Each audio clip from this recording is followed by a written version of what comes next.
Hello ಎಲ್ರಿಗೂ ನಮಸ್ಕಾರ. ಅನುಗ್ರಹ 123 ಚಾನೆಲ್ಗೆ ಎಲ್ರಿಗೂ ಸ್ವಾಗತ. ಸೊ ಇವತ್ತು ನನ್ನ ಒಂದು ಡೈಲಿ ರೊಟೀನ್ನ ತೋರಿಸ್ಬೇಕು ಅಂತ ಅಂದ್ಕೊಂಡಿದ್ದೀನಿ. ಇವತ್ತು ನಾನು ಮಧ್ಯಾಹ್ನ 11:30ಯಿಂದ ವ್ಲಾಗ್ನ ಸ್ಟಾರ್ಟ್ ಮಾಡ್ಕೊಂಡಿದ್ದೀನಿ.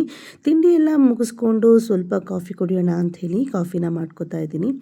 ಅದಾದ ನಂತರ ಅಡುಗೆ ಕೂಡ ಮಾಡ್ಕೊಳ್ಳೋದಿದೆ, ಫ್ರೆಶ್ ಅಪ್ ಕೂಡ ಆಗೋದಿದೆ.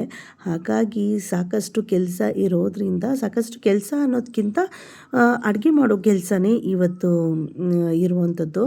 ಅದನ್ನೆಲ್ಲ ಮುಗಿಸ್ಕೊಳ್ಳೋಣ ಅಂತ ಹೇಳಿಬಿಟ್ಟು ಮಾಡ್ಕೋತಾ ಇದ್ದೀನಿ. ಇಲ್ಲಿ ಒಂದು ಕಪ್ ಆಗೋಷ್ಟು ಕಾಫಿನ ಇಟ್ಕೊಂಡಿದ್ದೀನಿ. ನಾನು ಮತ್ತು ನಮ್ಮ ಅತ್ತೆ ಇರೋದ್ರಿಂದ ಅವ್ರಿಗೂ ಕೂಡ ತಿಂಡಿ ಆದಮೇಲೆ ಕಾಫಿ ಅಥವಾ ಟೀ ಬೇಕೇ ಬೇಕಾಗಿರುತ್ತೆ. ಹಾಗಾಗಿ ಅದನ್ನು ಮಾಡಿಕೊಟ್ಬಿಟ್ಟು ಅದಾದ ನಂತರ ನಾನು ಕೂಡ ಫ್ರೆಶ್ ಅಪ್ ಆಗೋಣ ಅಂತ ಅಂದ್ಕೊಂಡಿದ್ದೀನಿ. ಇಲ್ಲಿ ಕಾಫಿಗೆ ಕೂಡ ರೆಡಿ ಮಾಡಿಕೊಡ್ತಾ ಇದ್ದೀನಿ. ಕಾಫಿ ಎಲ್ಲ ರೆಡಿ ಆದಮೇಲೆ ಅದು ಆರಾಮಾಗಿ ಸಮಾಧಾನದಿಂದ ಕುಡಿದು ಅದಾದ ನಂತರ ನಾನು ಅಡುಗೆ ಸ್ಟಾರ್ಟ್ ಮಾಡ್ಕೊಳ್ಳೋದು. ಟೈಮಿಂಗ್ಸ್ ಬಂದು 12 ಗಂಟೆ 12:30 ಮೇಲೇ ಅಡುಗೆ ಸ್ಟಾರ್ಟ್ ಮಾಡ್ಕೋತೀನಿ. ಯಾಕಪ್ಪ ಅಂತ ಹೇಳಿದ್ರೆ ನನ್ನ ಮಗ ಬರೋದು ಕೂಡ ಲೇಟು. ಹಾಗಾಗಿ ಊಟ ಮಾಡೋದು ಕೂಡ 2 ಗಂಟೆ 2:30 ಮೇಲೇ. ಹಾಗಾಗಿ ಅದನ್ನು ಲೇಟಾಗಿಯೇ ಮಾಡ್ಕೋತಾ ಇದ್ದೀನಿ. ಇಲ್ಲಿ ಒಂದು ಕಪ್ಪಿಗೆ ಫಸ್ಟೇ ಅವರಿಗೆ ಶುಗರ್ ಇರೋದ್ರಿಂದ ಫಸ್ಟು ಅವ್ರಿಗೆ ಸಪ್ಪೆ ಕಾಫಿನ ತೆಗೆದುಬಿಟ್ಟು ಅದಾದ ನಂತರ ನಾನು ಕೂಡ ಸಕ್ಕರೆ ಹಾಕ್ಕೊಂಡು ಕುಡಿಯುವಂಥದ್ದು. ಇಬ್ಬರಿಗೂ ಕೂಡ ಕಾಫಿನ ಮಾಡ್ಕೊಂಡಿದ್ದೀನಿ. ಕಾಫಿ ಮಾಡ್ಕೊಂಡಾದ್ಮೇಲೆ ಕುಡ್ಕೊಂಡು ಬಂದುಬಿಡೋಣ ಅಂಥೇಳಿ ಕುಡಿಯೋದಕ್ಕೆ ಹೋಗ್ತಾಯಿದ್ದೀನಿ. ಕುಡ್ಕೊಂಡು ಫ್ರೆಶ್ ಅಪ್ ಆಗಿ ಕೂಡ ಬರ್ತೀನಿ, ಆಯಿತಾ.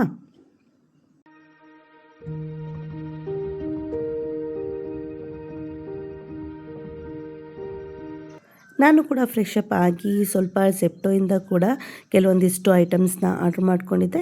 ಅದನ್ನು ಕೂಡ ಫಿಲಪ್ ಮಾಡೋದಿತ್ತು, ಹಾಗಾಗಿ ಫಿಲಪ್ ಮಾಡ್ಕೋತಾ ಇದ್ದೀನಿ. ಇಲ್ಲೇನಪ್ಪ ಅಂತ ಹೇಳಿದ್ರೆ ಸೆಪ್ಟೋಯಿಂದ ಯಾಕಪ್ಪ ಆರ್ಡ್ರ್ ಮಾಡ್ಕೊಂಡಿದ್ದೀನಿ ಅಂತ ಹೇಳಿದರೆ, ಯಾವುದೆಲ್ಲ ಐಟಮ್ಗಳು ಖಾಲಿಯಾಗಿರುತ್ತೋ ಅಥವಾ ಬೇಕಾಗಿರುವಂಥ ಐಟಮ್ಗಳು ಸಡನ್ನಾಗಿ ನನಗೆ ಬೇಕಾಗಿದ್ದರೆ ಮಾತ್ರ ನಾನು ಈ ರೀತಿಯಾಗಿ ಸೆಪ್ಟೋಲ್ಲಿ ಆರ್ಡ್ರ್ ಮಾಡ್ಕೋತೀನಿ. ಇಲ್ಲ ಅಂದರೆ ಮಂತ್ಲಿ ರೇಷನಲ್ಲೇ ಎಲ್ಲ ತೊಗೊಂಡು ಬಂದಿರ್ತೀವಲ್ಲ, ಅದೇ ಸಾಕಾಗತ್ತೆ. ಹಾಗಾಗಿ ನಾನು ಯಾವುದೆಲ್ಲ ಬೇಕೋ ಅದನ್ನು ಮಾತ್ರ ಆರ್ಡ್ರ್ ಮಾಡ್ಕೊಂಡಿದ್ದೀನಿ. ಡೈಲಿ ಅಂತೂ ಹಾಲು ಮೊಸರು ಬೇಕೇ ಬೇಕಾಗಿರುತ್ತೆ. ಅದರ ಜೊತೆಗೆ ಕೆಲವೊಂದಿಷ್ಟು ತರಕಾರಿಗಳನ್ನ ಕೂಡ ಆರ್ಡ್ರ್ ಮಾಡ್ಕೋತೀನಿ. ಮತ್ತು ದಿವಸಕ್ಕೆ ಬೇಕಾಗಿರುವಂಥ ಐಟಮ್ಸ್ಗಳನ್ನ ಕೂಡ ಆರ್ಡ್ರ್ ಮಾಡಿಕೊಂಡು ಈ ರೀತಿಯಾಗಿ ಫಿಲಪ್ ಮಾಡಿ ಎತ್ತಿಟ್ಕೋತಾ ಇದ್ದೀನಿ.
ಅದಾದ ನಂತರ ಮಧ್ಯಾಹ್ನ ಅಡುಗೆ ಶುರುನೇ ಮಾಡ್ಕೋಬೇಕು ಅಲ್ವಾ.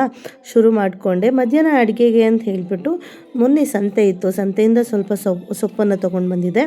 ಅದನ್ನೇ ಹಾಕಿಬಿಟ್ಟು ಅಂದರೆ ಸಾಂಬಾರು ಪೌಡ್ರ್ ಹಾಕಿಬಿಟ್ಟು ಸೊಪ್ಪು ಸಾರು ಮಾಡ್ತಾರಲ್ಲ, ಆ ರೀತಿ ಮಾಡ್ಕೊಳ್ಳೋಣ ಅಂಥೇಳಿ ಬೇಳೆ ಸೊಪ್ಪನ್ನ ಎಲ್ಲ ನೀಟಾಗಿ ಹೆಚ್ಚಿ ಕುಕ್ಕರ್ಗೆ ಹಾಕಿ ಬೇಳೆ ಮಸಾಲೆ ಎಲ್ಲ ಹಾಕಿ ರೆಡಿ ಮಾಡಿ ಎತ್ತಿಟ್ಕೊಳ್ತಾ ಇರುವಂಥದ್ದು. ಇಲ್ಲಿ ಸಿಂಪಲ್ಲಾಗಿಯೇ ಮಾಡ್ಕೋತೀನಿ. ತುಂಬಾ ಚೆನ್ನಾಗಾಗುತ್ತೆ, ತುಂಬಾ ಟೇಸ್ಟಿಯಾಗಿ ಕೂಡ ಇರುತ್ತೆ. ಇದಕ್ಕೆ ಏನಪ್ಪ ಹಾಕ್ಕೊಂಡಿದ್ದೀನಿ ಅಂತ ಹೇಳಿದರೆ ತೊಗರಿಬೇಳೆ, ಈರುಳ್ಳಿ, ಟೊಮೆಟೊ, ಬೆಳ್ಳುಳ್ಳಿ, ಹುಣಸೆಹಣ್ಣು, ಜೀರಿಗೆ, ಅದಾದ ನಂತರ ಕೊತ್ತಂಬರಿ ಸೊಪ್ಪು ಮತ್ತು ಅರಶಿನ ಪುಡಿ, ಉಪ್ಪು ಇದನ್ನೆಲ್ಲ ಹಾಕಿ ನೀರು ಹಾಕಿ ಬೇಯಕ್ಕಿಡುವಂಥದ್ದು. 1-2 3 ವಿಷಲ್ ಆದ ನಂತರ ಅದನ್ನು ಬಸ್ಕೊಂಡು ಚೆನ್ನಾಗಿ ಇದು ಒಗ್ಗರಣೆ ಕೊಟ್ಕೊಳ್ಳೋದು ಅಷ್ಟೇ. ಅದಾದ ನಂತರ ಇಲ್ಲಿ ಅದಕ್ಕೆ ನೆಂಚ್ಕೊಳ್ಳೋಕ್ಕೆ ಅಂತ ಹೇಳಿಬಿಟ್ಟು 1 kg ಅಷ್ಟು ಮಟನ್ನ ತರಿಸ್ಕೊಂಡಿದ್ದೆ. ಅದನ್ನು ಕೂಡ ಇಲ್ಲಿ ಅರಿಶಿನ ಪುಡಿ ಹಾಕಿ ತೊಳೆಯೋದ್ರಿಂದ ಅದೇನು ಕೌಚು ಸ್ಮೆಲ್ ಏನಿರುತ್ತಲ್ಲ ಅದು ಕಂಪ್ಲೀಟಾಗಿ ಹೊರಟೋಗುತ್ತೆ. ಹಾಗಾಗಿ ಈ ರೀತಿಯಾಗಿ ಮಾಡಿ ಸ್ವಲ್ಪ ಒಂದು 5 ನಿಮಿಷ ಬಿಟ್ಬಿಟ್ಟು ಅದಾದಮೇಲೆ ತೊಳ್ಕೊಳ್ಳುವಂಥದ್ದು. ನೀಟಾಗಿ ಮಟನ್ನೆಲ್ಲ ತೊಳ್ಕೊಂಡಿದ್ದೀನಿ. ಇಲ್ಲಿ ಒಂದು ಕಡೆ ಅನ್ನಕ್ಕೆ ಇಟ್ಕೊಂಡಿದ್ದೀನಿ, ಒಂದು ಕಡೆ ಕಡಾಯನ ಇಟ್ಕೊಂಡು ಮಟನ್ ಗ್ರೇವಿಗೂ ಕೂಡ ಎಲ್ಲ ಮಸಾಲೆನ ಹಾಕಿ ಚಾಪ್ಸ್ನ ಕೂಡ ರೆಡಿ ಮಾಡ್ಕೋತಾ ಇದ್ದೀನಿ. ಮತ್ತೇನಪ್ಪ ಅಂತ ಹೇಳಿದ್ರೆ ಈ ಚಾಪ್ಸ್ನ ಮಸಾಲೆ ಯೂಟ್ಯೂಬ್ ಶಾರ್ಟ್ನಲ್ಲೂ ಕೂಡ ಹಾಕಿದ್ದೀನಿ. ತುಂಬಾ ಚೆನ್ನಾಗಿದೆ, ತುಂಬ ಈಸಿ ಕೂಡ ಮಾಡ್ಕೊಳ್ಳುವಂಥದ್ದು. ಒಂದ್ಸರಿ ಚೆಕ್ ಮಾಡಿ ಅದನ್ನು ಕೂಡ. ಇದಾದ ನಂತರ ಬೇಳೆ ಎಲ್ಲ ವಿಷಲ್ನ ಮಾಡ್ಕೊಂಡಿದ್ದೆ. ಅಂದರೆ ಬೇಳೆ ಎಲ್ಲ ಬೇಯಿಸ್ಕೊಂಡು ವಿಷಲ್ ಕೂಗಿಸ್ಕೊಂಡು ಅದನ್ನು ನೀರನ್ನ ಬಸಿದ್ಬಿಟ್ಟು ಆಮೇಲೆ ಮಸಿ ಕೋಲಿಂದ ಬೇಳೆನ ಮಸ್ತು ಒಗ್ಗರಣೆ ಕೊಡುವಂಥದ್ದು. ಅದನ್ನು ಕೂಡ ಮಾಡ್ಕೊಳ್ಳೋ ಅಷ್ಟರಲ್ಲಿ ಇಲ್ಲಿ ಕೂಡ ಅನ್ನ ಕೂಡ ಇಟ್ಟಿದ್ದೆ. ಅನ್ನನೂ ಕೂಡ ರೆಡಿಯಾಗಿ ಹೋಗುತ್ತೆ. ಬೇಗ ಬೇಗ ಎಲ್ಲ ಕೆಲಸ ಬೇಗ ಮಾಡ್ಕೊಳ್ಳೋಣ ಅಂಥೇಳಿ ಮಾಡ್ಕೋತಾ ಇದ್ದೀನಿ. ಆರಾಮಾಗಿ ತುಂಬಾ ಟೇಸ್ಟಿಯಾಗಿ ಕೂಡ ಆಗುತ್ತೆ ಅಲ್ವಾ. ಇದೇ ರೀತಿಯಲ್ಲಿ ಏನಪ್ಪ ಅಂತ ಹೇಳಿದ್ರೆ ಒಂದು ಒಳ್ಳೆ ಊಟ, ರುಚಿಕರವಾದ ಊಟನ ರೆಡಿ ಮಾಡ್ಕೋಬೇಕು ಅಂತಂದರೆ ತುಂಬಾ ಇಂಟ್ರೆಸ್ಟ್ ಕೊಟ್ಟು ಅಡುಗೆ ಮೇಲೆ ಗಮನವಿಟ್ಟು ಮಾಡೋದ್ರಿಂದ ತುಂಬಾ ಟೇಸ್ಟಿಯಾಗಿ ಆಗುತ್ತೆ. ನಮ್ಮ ಮನೇಲಿ ನಾನು ಮಾಡುವಂಥ ಎಲ್ಲ ಅಡುಗೆಗಳು ಕೂಡ ನಮ್ಮ ಮನೇಲಿ ಎಲ್ರಿಗೂ ಇಷ್ಟ ಆಗುತ್ತೆ. ತುಂಬಾ ಟೈಮ್ ಕೊಟ್ಟು ಅನ್ನೋದಕ್ಕಿಂತ ಬೇಗನೆ ಮಾಡ್ಕೋತೀನಿ. ಆದರೆ ಟೇಸ್ಟಿಯಾಗಿ ಮಾಡ್ತೀನಿ, ಹೆಲ್ದಿಯಾಗಿ ಮಾಡ್ತೀನಿ ಎಲ್ಲ.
ಅದು ಚೆನ್ನಾಗಿ ಮಟನ್ ಆಗಿರ್ಬೋದು, ಸಾರಾಗಿರ್ಬೋದು ಎಲ್ಲನೂ ಮಸಾಲೆ ಎಲ್ಲ ಹಾಕಿ ರೆಡಿ ಮಾಡಿ ಕುದಿಯೋಕ್ಕೆ ಕೂಡ ಇಟ್ಟಿದ್ದೀನಿ.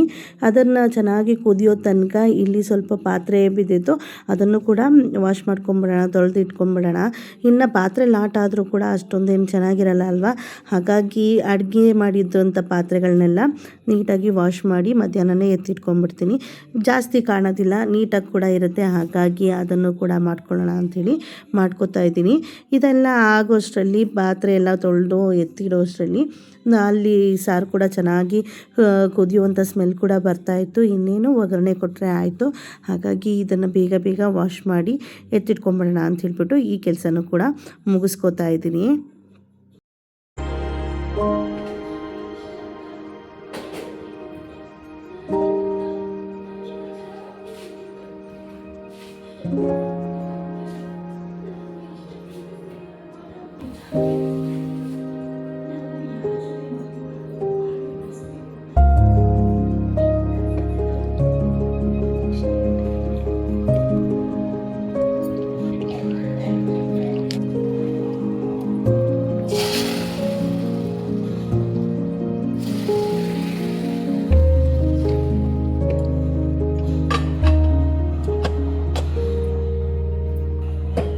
ಇಲ್ಲಿ ಸ್ವಲ್ಪ ಮುದ್ದೆನೂ ಮಾಡ್ಕೊಳ್ಳೋಣ ಅಂಥೇಳಿ ಮುದ್ದೆ ಮಾಡ್ಕೊತಾ ಇದ್ದೀನಿ. ಮುದ್ದೆ ಕೋಲು ಹುಡುಕಿ ಸಾಕಾಯಿತು, ಎಲ್ಲೋ ಮಿಸ್ ಆಗೋಗ್ಬಿಟ್ಟಿದೆ, ಅಂದರೆ ಎಲ್ಲೋ ಪಾತ್ರೆಯಲ್ಲಿ ಸೇರ್ಕೊಂಡ್ಬಿಟ್ಟಿದೆ ಅನಿಸುತ್ತೆ. ಹಾಗಾಗಿ ಮುದ್ದೆ ಕೋಲು ಸಿಗಲಿಲ್ಲ, ಅದಕ್ಕೆ ಬೇಳೆ ಮಸಿಯೋ ಕೋಲಲ್ಲೇ ಮಸ್ಕೊಂಡು ಮುದ್ದೆ ಅಂತೂ ಚೆನ್ನಾಗಿ ಮಾಡಿಕೊಂಡು ಇಬ್ಬರು ಚೆನ್ನಾಗಿ ಊಟ ಮಾಡೋಣ ಅಂಥೇಳಿ ಒಂದೊಂದು ಮುದ್ದೆನ ಹಾಕ್ಕೊಂಡು ಒಂದು ಮಟನ್ ಚಾಪ್ಸ್ ಹಾಕ್ಕೊಂಡು ಬೇಳೆ ಸಾರನ್ನ ಹಾಕ್ಕೊಂಡು ಊಟವಂತೂ ಮಾಡೋದಕ್ಕೆ ನಾವು ಹೊರಡ್ತಾ ಇದ್ದೀವಿ. ನೀವು ಕೂಡ ಊಟ ಮಾಡ್ಕೊಳ್ಳಿ ಅಂತ ಹೇಳ್ತಾ, ಈ ವಿಡಿಯೋ ನಿಮಗೆಲ್ರಿಗೂ ಇಷ್ಟ ಆಗಿದರೆ ದಯವಿಟ್ಟು ಒಂದು ಲೈಕ್, ಶೇರ್, ಕಾಮೆಂಟ್ ಹಾಗೂ ಸಬ್ಸ್ಕ್ರೈಬ್ ಮಾಡೋದನ್ನು ಮರಿಬೇಡಿ. ದಯವಿಟ್ಟು ಪ್ಲೀಸ್ ಒಂದು ಸಬ್ಸ್ಕ್ರೈಬ್ ಮಾಡೋದ್ರಿಂದ ನಿಮಗೇನು ಕಡಿಮೆ ಆಗೋದಿಲ್ಲ ಅಂತ ಹೇಳ್ತಾ ಈ ವಿಡಿಯೋನ ಎಂಡ್ ಮಾಡ್ತಾಯಿದ್ದೀನಿ.